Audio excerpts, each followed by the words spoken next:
अच्छा, अब देखो इस बोले अवभाषः एवं अध्यासः, इतना लक्षण बना।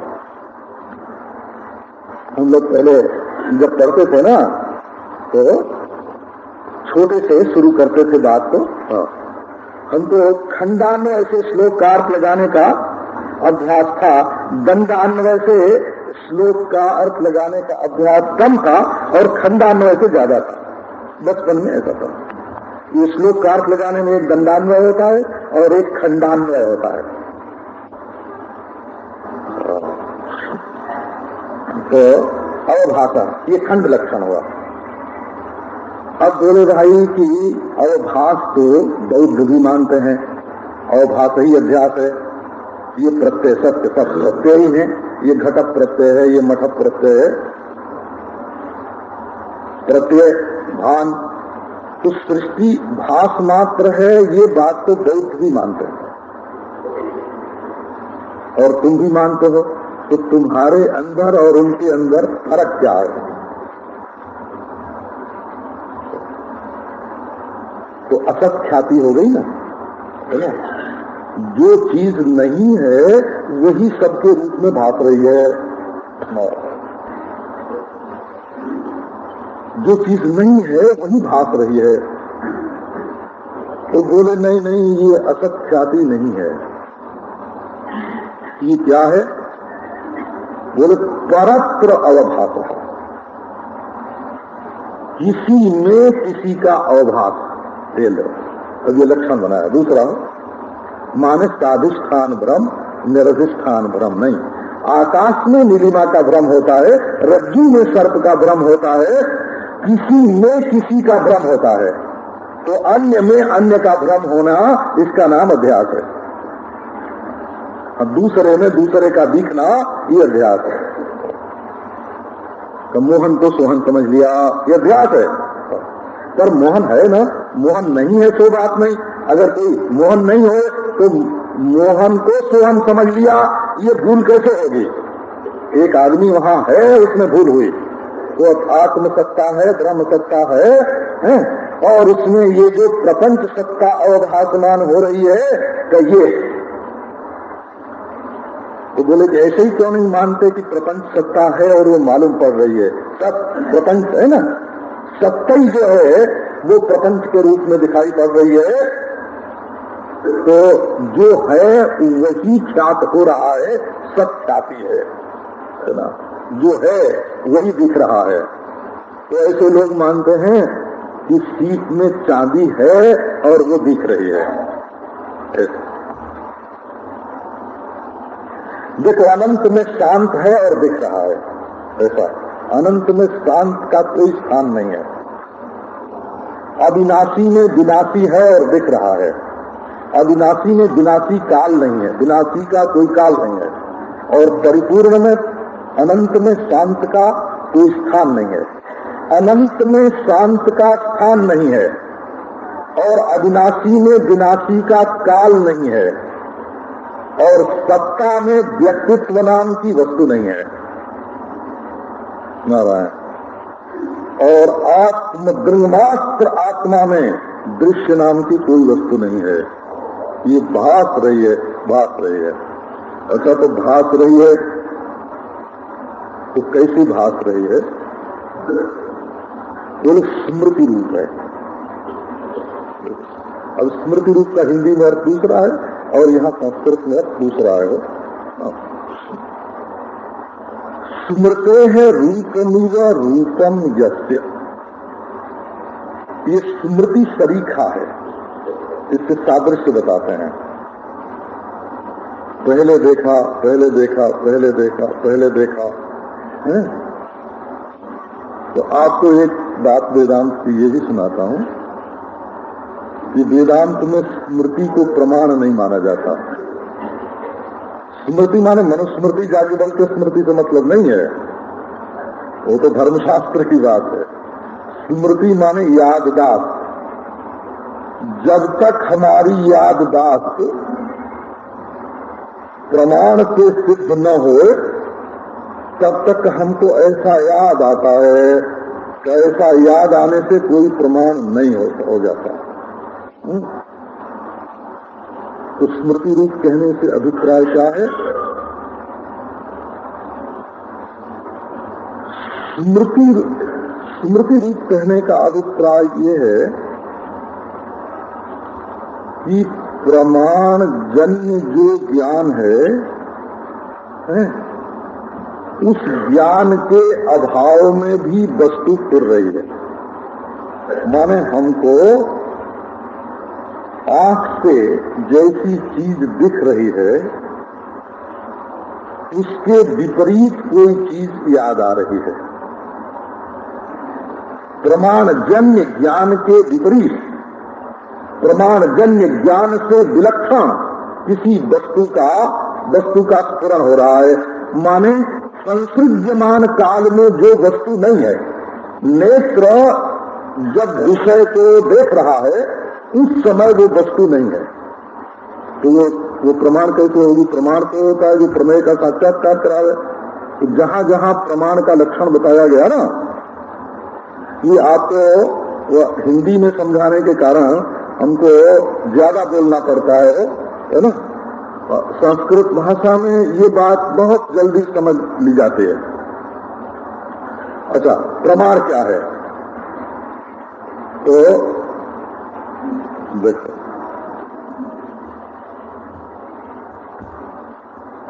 प्रमाणांतर से अनधिगत और प्रमाणांतर से अबाधित और स्मृति से विलक्षण, क्या क्या विलक्षण है? आप देखो ज्ञान कैसा होता है। जो चीज हम आंख से देख सकें उसमें नाक प्रमाण नहीं होते, और जो चीज नाक से हम जान सकें उसमें आंख प्रमाण नहीं होते।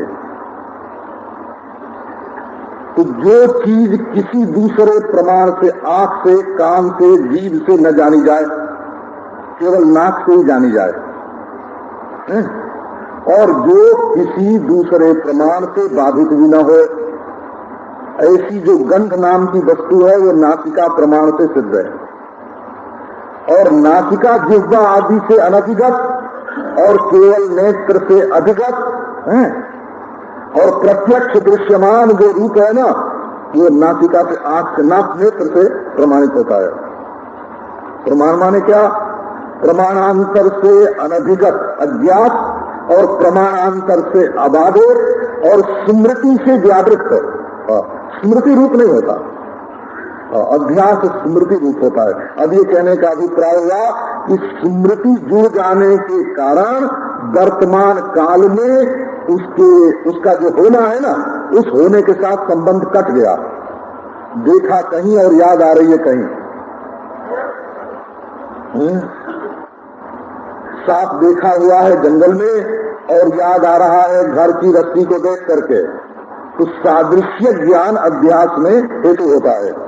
एक तो देखे हुए सर्प का सादृश्य है इसलिए अभ्यास हुआ, और दूसरे उसको अभ्यास क्यों कहते हैं कि वर्तमान काल में तो है ही नहीं, वो जिस वर्तमान काल में संसृज्यमान होकर दिखाई कर रहा है उस काल में है ही नहीं। तो उस काल में न होना और पहले काल की याद आना, असल में स्मृति भी नहीं होती है, स्मरणाभिमान मात्र होता है। अभी वेदांत में तो इसका बड़ा विलक्षण विचार है, वो आपके सामने अगर उपस्थित करें तो देखो, आप कहोगे कि हमको कल की याद आ रही थी। कल जरूर था, कल के होने में प्रमाण क्या है? बोले हमको कल की याद आ रही है। बोले ये तो बिल्कुल गलत है। कैसे? कि जब हम सपना देखते हैं और हमारी 25 बरस की उम्र सपने में होती है तो उसमें कल की याद आती है कि नहीं? कल की, परसों की, 5 बरस पहले ब्याह हुआ, 3 बरस का बच्चा है, 5 बरस पहले ब्याह हुआ, 3 बरस का बच्चा है, 20 बरस कॉलेज में पढ़ा, स्कूल में पढ़ा, याद आती है कि नहीं? तो ये याद आती है, वो याद अनुभव किए हुए कि नहीं आती? वो तो स्वप्न की एक स्वतंत्र प्रकृति है। वहां स्मर्यमाण विषय और स्मृति वृत्ति ये दोनों स्वप्न काल में तत्काल उदय हुए हैं, उसका भूतकाल के साथ कोई संबंध ही नहीं है।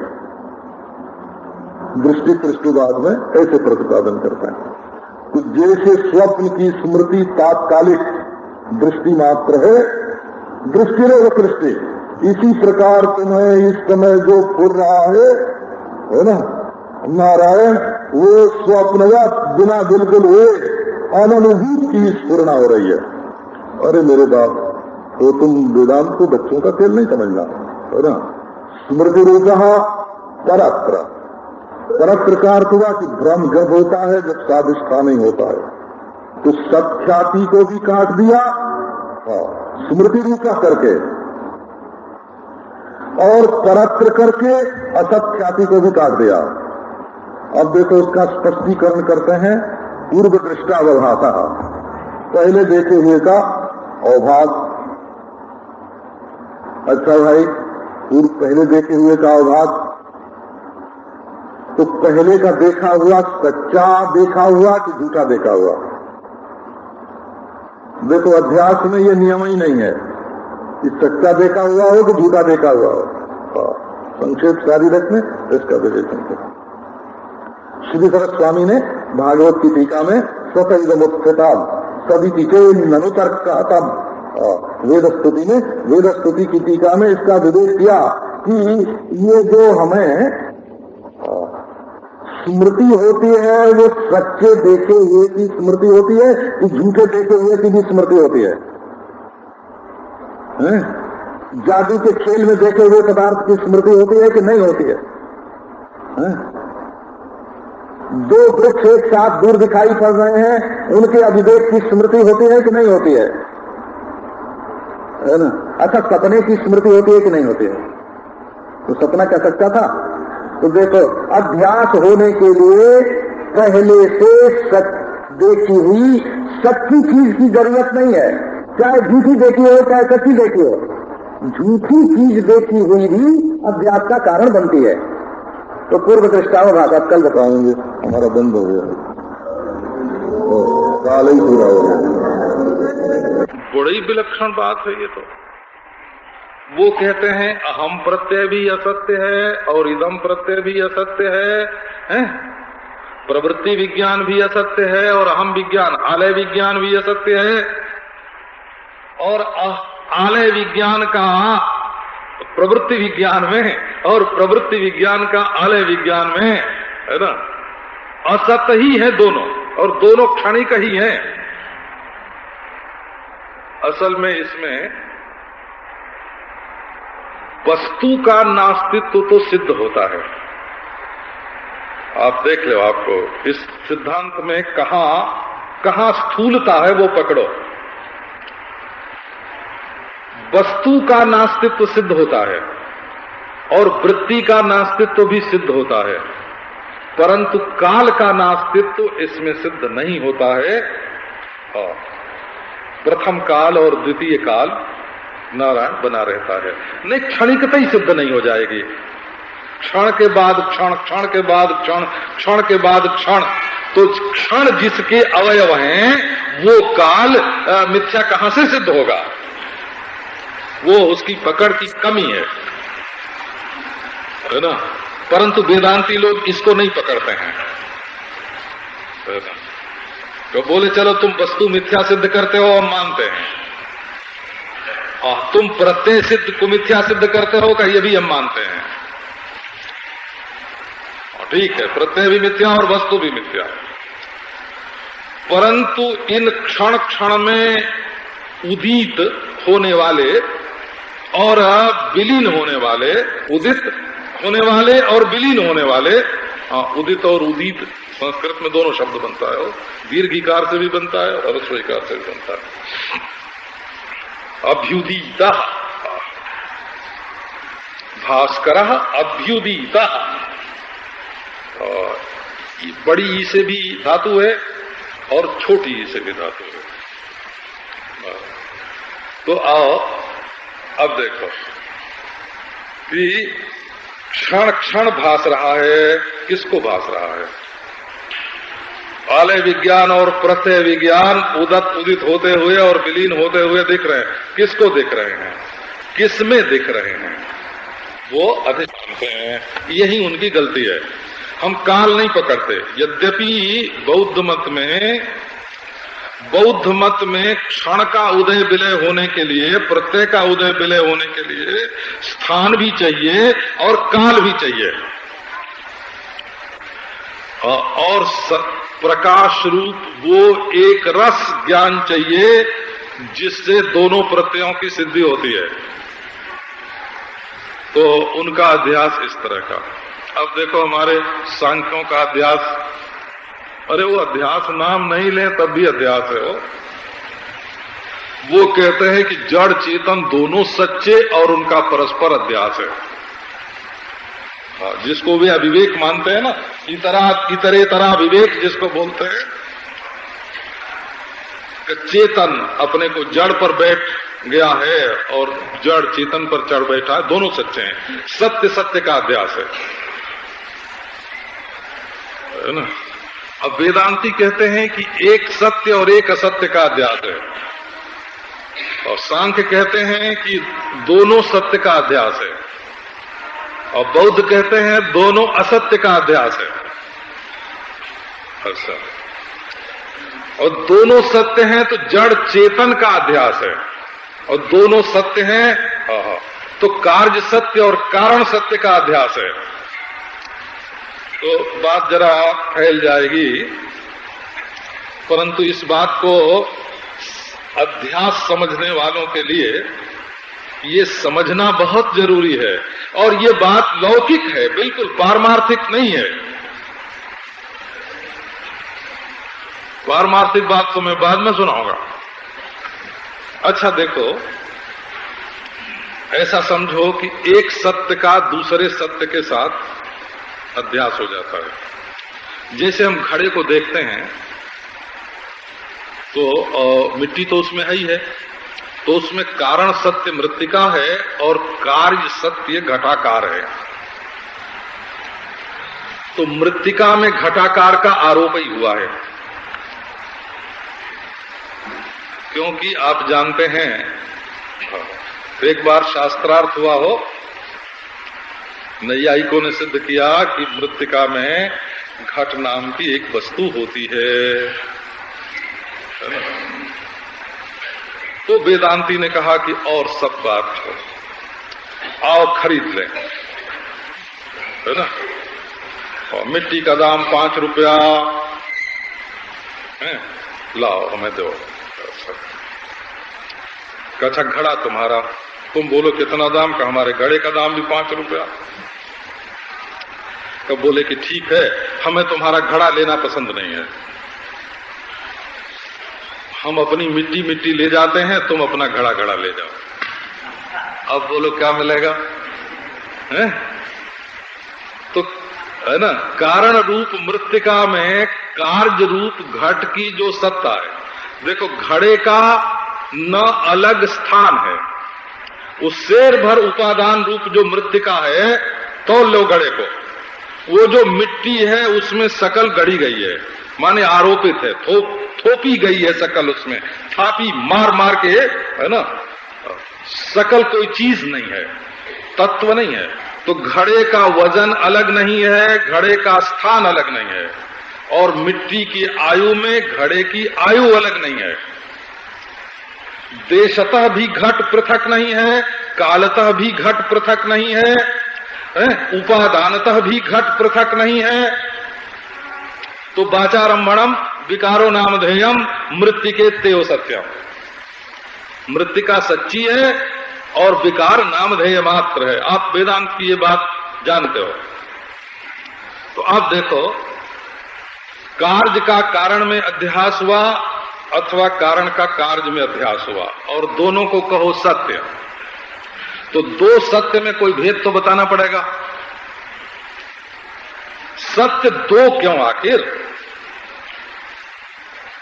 तो एक सत्य की उम्र थोड़ी जैसे घड़े की, और एक सत्य की उम्र ज्यादा जैसे मिट्टी की है, और एक सत्य अधिक देशव्यापी और एक सत्य अल्प देशव्यापी। है? और एक सत्य का वजन कम और एक सत्य का वजन ज्यादा, यही ना है? तो क्या हुआ? बात ये हुई कि बड़े सत्य में छोटा सत्य बाधित हो जाएगा। दो सत्य नहीं हो सकते। सत्य से सत्य का बताने के लिए, भेद बताने के लिए काल की सत्ता स्वीकार करनी पड़ेगी, देश की सत्ता स्वीकार करनी पड़ेगी, वस्तु की सत्ता स्वीकार करनी पड़ेगी। एक सत्य दो नहीं हो सकते, सत्य एक ही हो सकता है। अच्छा, आप देखो, चेतन और सत्य ये दोनों अलग अलग हैं कि नहीं? ये आप पंक्ति पढ़ोगे, है ना, शास्त्र की पंक्ति मात्र पढ़ते जाओगे तो ये बात आपके ध्यान में नहीं आवेगी। अच्छा, आप दूसरी बात लो। अभी तो पूर्व दृष्टावभाषा की बात सुना रहे हैं। परत्र माने अन्य वस्तु में, और स्मृति रूप माने अन्य देश में देखी हुई, और पूर्व दृष्ट माने अन्य काल में देखी हुई वस्तु का, अन्य रूप में देखी हुई, अन्य स्थान में देखी हुई, अन्य काल में देखी हुई वस्तु का इस देश में, इस काल में, इस रूप में भासना अध्यास है। पूर्व दृष्टि से पूर्व काल का ग्रहण हुआ और स्मृति रूप से, है ना, देखो, और परत्र से अन्यत्र, अन्य वस्तु में अन्य अधिष्ठान में देखा हुआ, और स्मृति होने से अन्य स्थान में देखा हुआ। तो उसका इस देश में भान हो रहा है। अब आपको ये बात सुनाते हैं कि केवल मालूम पड़ना ही सत्ता है कि मालूम पड़ने के अलावा भी कुछ सत्ता का लक्षण है। जिसको आप देखो वही है, जो आपको मालूम पड़ता है वही है। कि देखो, मैं मालूम पड़ता हूं, मैं हूं, और यह मालूम पड़ता है तो ये है।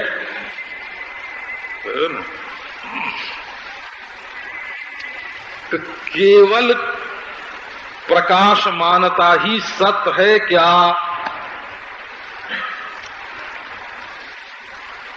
प्रकाशमान होना माने मालूम पड़ना हो, प्रतीत होना, ऐसे बोलो। तो इस प्रतीयमानता का दो भेद होता है।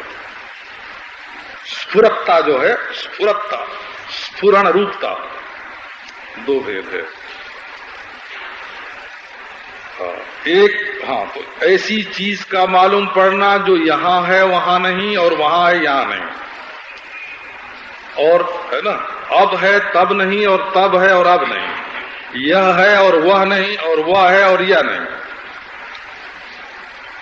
और एक वो जिसको सब मालूम पड़ रहा है। तो दोनों में क्या फर्क होगा? वो भी मालूम पड़ता है, ये भी मालूम पड़ता है। तो देखो, मैं नहीं हूं ऐसा कभी मालूम नहीं पड़ेगा। आपके मालूम पड़ने में भेद है। यह नहीं है ऐसा मालूम पड़ेगा, वह नहीं है ऐसा भी मालूम पड़ेगा, तब नहीं था ऐसा भी मालूम पड़ेगा, अब नहीं है ऐसा भी मालूम पड़ेगा, यहां नहीं है ऐसा भी मालूम पड़ेगा, वहां नहीं है ऐसा भी मालूम पड़ेगा, है ना, और नहीं है ऐसा भी मालूम पड़ेगा, है ना। नहीं है, केवल नहीं है ऐसा भी मालूम पड़ेगा, परंतु मैं नहीं हूं ऐसा कभी नहीं मालूम पड़ेगा। तो देखो, मालूम पड़ने में फर्क हुआ कि नहीं? बड़े बड़े विद्वान होए तो सिद्ध कर देंगे कि धर्म नाम की कोई वस्तु नहीं है, वो जगत को सिद्ध करेंगे और धर्म को काटेंगे, तो ये उनकी बुद्धि की विशालता ही माननी पड़ेगी, है ना। क्योंकि जगत सिद्ध हो और धर्म सिद्ध न हो ऐसा कोई माई का लाल नहीं है। वो जगत सिद्ध होगा तो वस्तु का धर्म भी सिद्ध होगा और उसमें अधर्म भी सिद्ध होगा, वो सब ठीक है। अच्छा, कोई ऐसे विद्वान निकलेंगे जो वेद को काट देंगे, कोई ऐसे विद्वान निकलेंगे जो ईश्वर को ही काट देंगे। इससे हम लोग बिल्कुल नहीं डरते हैं, है ना। और उसके मनुष्यत्व में और हिंदुत्व में कोई शंका नहीं करते हैं। अगर कोई ईश्वर न माने तब भी हम उसको हिंदू मानते हैं। वो चारवाक हो सकता है ना। हाँ, वो और भी नाम लेने की क्या जरूरत है। ऐसे बहुत से पंथ हैं जो है ना ईश्वर सत्ता को नहीं स्वीकार करते हैं पर हिंदू हैं। ऐसे भी हो सकते हैं जो वेद न माने। हिंदुओं में ऐसे बहुत से हैं जो वेद नहीं मानते, हम उनको हिंदू मानते हैं। वो वेद माने चाहे न माने, है ना, वेद का खंडन कर सकते हैं, ऐसे विद्वान हैं, हो सकते हैं। वैसे हम लोग तो सिद्ध करते हैं, वो बात दूसरी है। हाँ, कोई ईश्वर को न माने ऐसे भी हो सकते हैं, है ना, कोई धर्म को न माने ऐसे भी हो सकते हैं। परंतु नारायण बोलें और कहें कि मैं नहीं हूं, बता दो कोई, सोचें और कहें कि मैं नहीं हूं, सिद्ध कर दें कि मैं नहीं हूं। आत्मसत्ता जो है, तो आत्मसत्ता जो है इसके अभाव का अनुभव कभी नहीं हो सकता। माने अनुभव की कक्षा में आत्मसत्ता का अभाव नहीं आ सकता। कोई आत्मा का नास्तित्व यदि अनुभव से सिद्ध करना चाहे, अच्छा तो समाधि लगी, बड़ी गहरी समाधि लगी भाई, ऐसी समाधि लगी कि वेद के, धर्म के, ईश्वर के परे पहुंच गए, ऐसी समाधि लगी। और लौट के आए, कि बोले कि हम देख के आए हैं। कि क्या देख के आए हो? कि हम नहीं हैं, ये देख के आए हैं। आप मानेंगे उसकी बात है? हम समाधि में देख के आए हैं कि हम नहीं हैं। तो माने अपने आप के नास्तित्व का अनुभव नहीं हो सकता। जैसे खुद बोलकर ये बात नहीं बताई जा सकती कि मेरे मुंह में जीभ नहीं है, इसको बदतो व्याघात बोलते हैं। इसी प्रकार मैं नहीं हूं ये बात बोल करके या सोच करके नहीं बताई जा सकती, या समाधि में देख करके नहीं बताई जा सकती। अच्छा तो देखो, प्रकाशमानता दो तरह की है, माने दो तरह की चीजें मालूम पड़ रही हैं। एक ऐसी जो अधिष्ठान के ज्ञान से, आत्मज्ञान से बाधित हो जाते हैं, और एक ऐसी चीज अपनी आत्मा जो अपने स्वरूप के ज्ञान से बाधित नहीं होती है। तो अब देखो क्या हुआ, जड़ का चेतन के साथ अध्यास हो रहा है, चेतन का जड़ के साथ। ये सांख्य योग की दृष्टि हुई बोला। और मिथ्या का मिथ्या से अध्यास हो रहा है, ये बौद्ध दृष्टि हुई। और सत्य का मिथ्या से अध्यास हो रहा है, सत्यानृते मिथुनी कृत्य, ये आपने सुनाई। अच्छा तो अब ये तो आपको सुनाया दृष्टांत, अब सुनो दार्ष्टान्त। क्योंकि हमने अध्यास की सिद्धि के लिए एक देश में देखी हुई चीज दूसरे देश में बिना हुए दिखे तो अध्यास, एक काल में देखी हुई चीज दूसरे काल में बिना हुए दिखे तो अध्यास, ये स्मृति रूप। पर एक रूप में देखी हुई वस्तु है ना, और दूसरे रूप में दिखे, परत्र पूर्व दृष्टावभाषा समझो कि अन्य अधिष्ठान में जो वस्तु दिख रही है। तो अब आपसे एक सवाल हम उठाते हैं कि देश काल और वस्तु सत्ता के विपरीत दिखाई पड़ने वाली वस्तु अध्यास है, ये तो ठीक है, लौकिक है, आप इस बात को मानेंगे बोला। अब जरा ये विचार करो कि ये देश काल और पदार्थ जिसमें दिख रहे हैं उसमें ये देश काल पदार्थ ही हैं कि नहीं करते,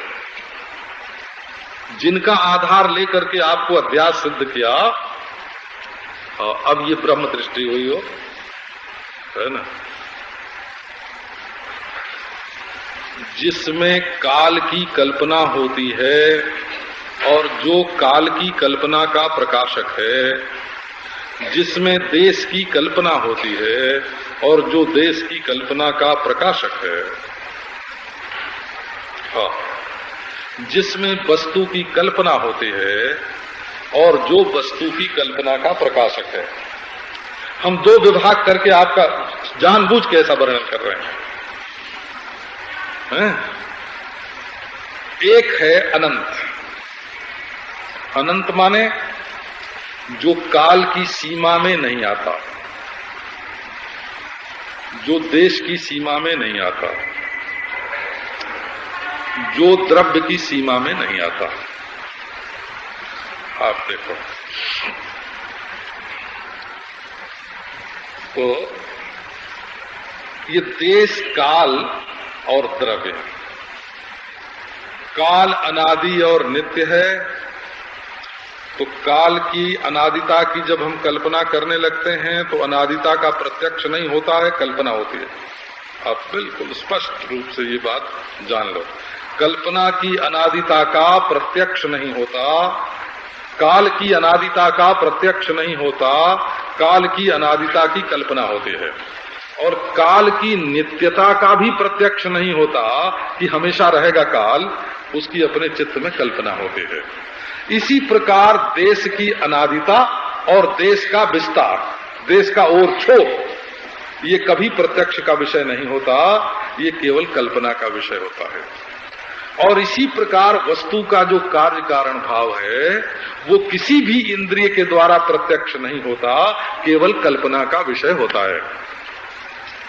तो अब माने आंख बंद करके हम सोच सकते हैं कि वह चारों ओर फैला हुआ है, हमें चारों ओर फैला हुआ है, ये हम केवल आंख बंद करके सोच सकते हैं। अच्छा, और हमेशा से चला आ रहा है, ये भी केवल आंख बंद करके सोच सकते हैं, है ना। और कार्य कारण रूप सब वही है, तो सब तो दिखता ही नहीं, प्रत्यक्ष नहीं होता है, तो सर्वता भी केवल कल्पना का विषय है। अब देखो कि जहां तक हमारी कल्पना देश काल वस्तु के संबंध में पहुंचती है ना, और इस कल्पना का जो विषय है ना वो कल्पितत्वावच्छिन्न है, बोला। उतना ही ब्रह्म नहीं है, जहां तक तुम्हारी कल्पना पहुंचती है उतना ही ब्रह्म नहीं है। वो तो ब्रह्म का कल्प्यावच्छिन्न प्रदेश है, बोला। और ये सब कल्पना कहाँ होती है? कि तुम्हारे अंतःकरण में। तो क्या तुम्हारे अंतःकरण में ब्रह्म नहीं है? तो वो कल्पनावच्छिन्न प्रदेश है। लो नारायण, कि भला ब्रह्म में ये प्रदेश कहाँ से कल्प्यावच्छिन्न प्रदेश और कल्पनावच्छिन्न प्रदेश? बोले जब कल्पना और कल्प दोनों मालूम पड़ रहे हैं, तो आओ थोड़ा प्रदेश की कल्पना का विचार कर लें। तो कल्पना का प्रकाशक तो चेतन है और कल्प्य का अधिष्ठान अबाधित सत अनंत है। और चूंकि कल्पना अपने हृदय में है ना, इसलिए वो अबाधित अनंत सत हृदयावच्छिन्न भी है। और चूंकि ये प्रकाशक जो है ये देश काल वस्तु से परिच्छिन्न नहीं हो सकता है ना, इसलिए ये अनवच्छिन्न ब्रह्म भी है। तो कल्पना का प्रकाशक आत्मा है और देश काल वस्तु की जो कल्पना समष्टि है ना, कल्प्य समष्टि है, समझो। कल्प्य समष्टि से अवच्छिन्न चैतन्य ईश्वर है और कल्पना समष्टि से अवच्छिन्न चैतन्य आत्मा है। और यदि इस कल्प्य कल्पना को प्रकाशक आत्मा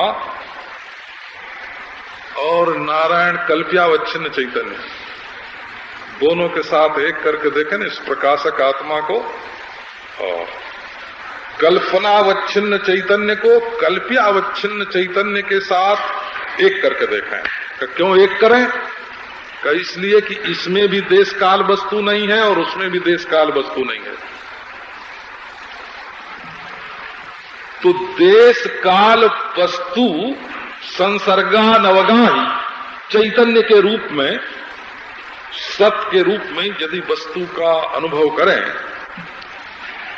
तो कल्पकत्व, कल्पनात्व और कल्प्यत्व ये तीनों बाधित हो जाएंगे।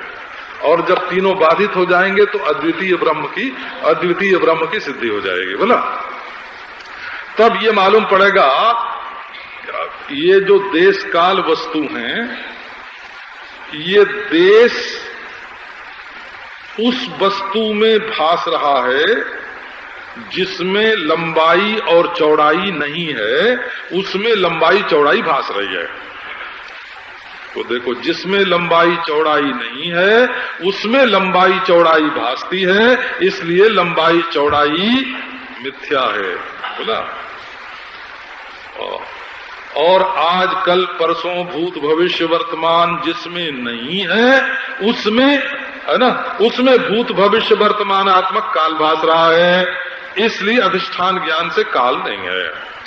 और जिसमें कार्य कारणात्मक परिणाम नहीं है उसमें कार्य कारणात्मक परिणाम भास रहा है, इसलिए ब्रह्म में कार्य कारणात्मक परिणाम नहीं है।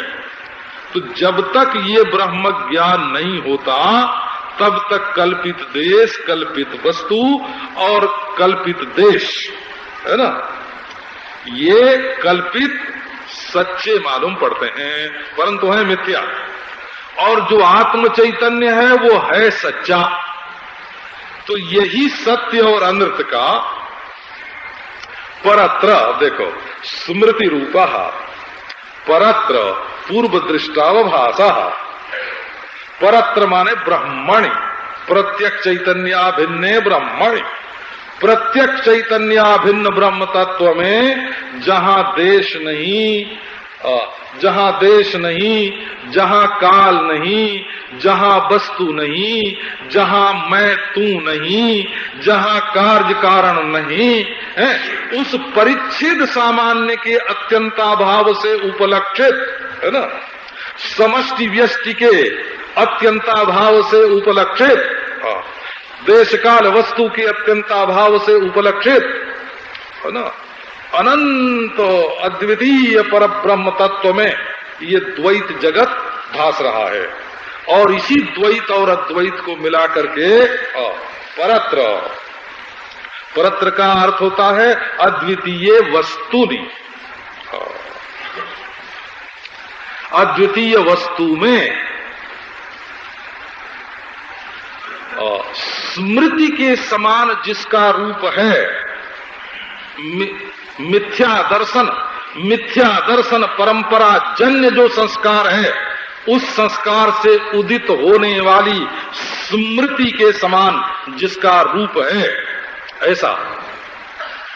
और ये प्रवाह रूप से, पूर्व दृष्टि का प्रवाह रूप से ये प्रपंच के रूप में भान हो रहा है अद्वितीय ब्रह्म तत्व में। अद्वितीय ब्रह्म तत्व में ये प्रपंच जो है ये केवल अध्यास के कारण दिख रहा है। बात ये समझाई। अच्छा, अब अध्यास कहने का अभिप्राय एक और बहुत बढ़िया है। ये मत समझना कि ये ज्ञान हो जाएगा तो कोई सातवें आसमान में उड़ के ब्रह्म हो जाएगा, है ना, और वो मनुष्य नहीं रहेगा, है ना, वो मनुष्य नहीं रहेगा या हिंदू नहीं रहेगा या ब्राह्मण नहीं रहेगा। है सब कल्पना, ब्राह्मणत्व भी कल्पना है, हिंदुत्व भी कल्पना है, मनुष्यत्व भी कल्पना है, प्राणित्व भी कल्पना है, जीवत्व भी कल्पना है, जीवेश्वर विभाग भी कल्पना है, उपाधि उपहित भी कल्पना है। नारायण, परंतु क्या? परंतु देखो ये लगा, परंतु इसमें कि एक तो अध्यास को जानता है और एक अध्यास को नहीं जानता है। तो जो अध्यास को नहीं जानता है वो भोग में पराधीन है, वो कर्म में पराधीन है ना, वो संप्रदाय में पराधीन है, वो प्रांत में पराधीन है, वो राष्ट्र में पराधीन है। वो किसी न किसी संकुचित दृष्टि को देख करके, चाहे वो महाराष्ट्र गुजरात का झगड़ा पैदा करे या महाराष्ट्र मैसूर का कर दे, है ना, या नारायण एशिया और यूरोप का कर दे, है ना, हाँ, या हिंदू मुसलमान का बना दे, क्योंकि उसकी दृष्टि में एकत्व नहीं है। हाँ। और जहां एकत्व है वहां स्वातंत्र्य है, वहां बंधन नहीं है। बंधन ये नहीं समझना कि मरने के बाद मिटता है तब नरक में नहीं जाते हैं, बंधन मिट जाता है तो स्वर्ग में नहीं जाते हैं। बंधन मिटता है वो पुस्तक आ गई। ओके,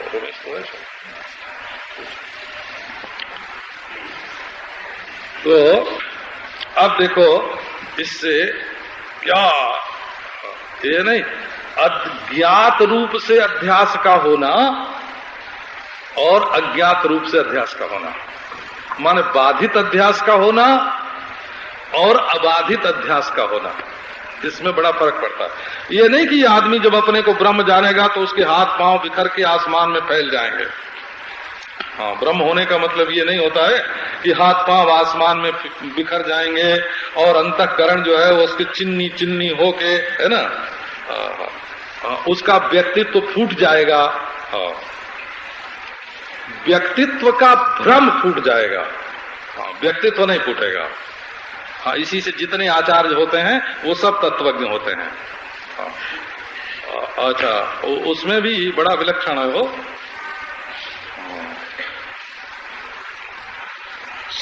ये तत्वज्ञ लोग सब तरह का व्यवहार कर सकते हैं।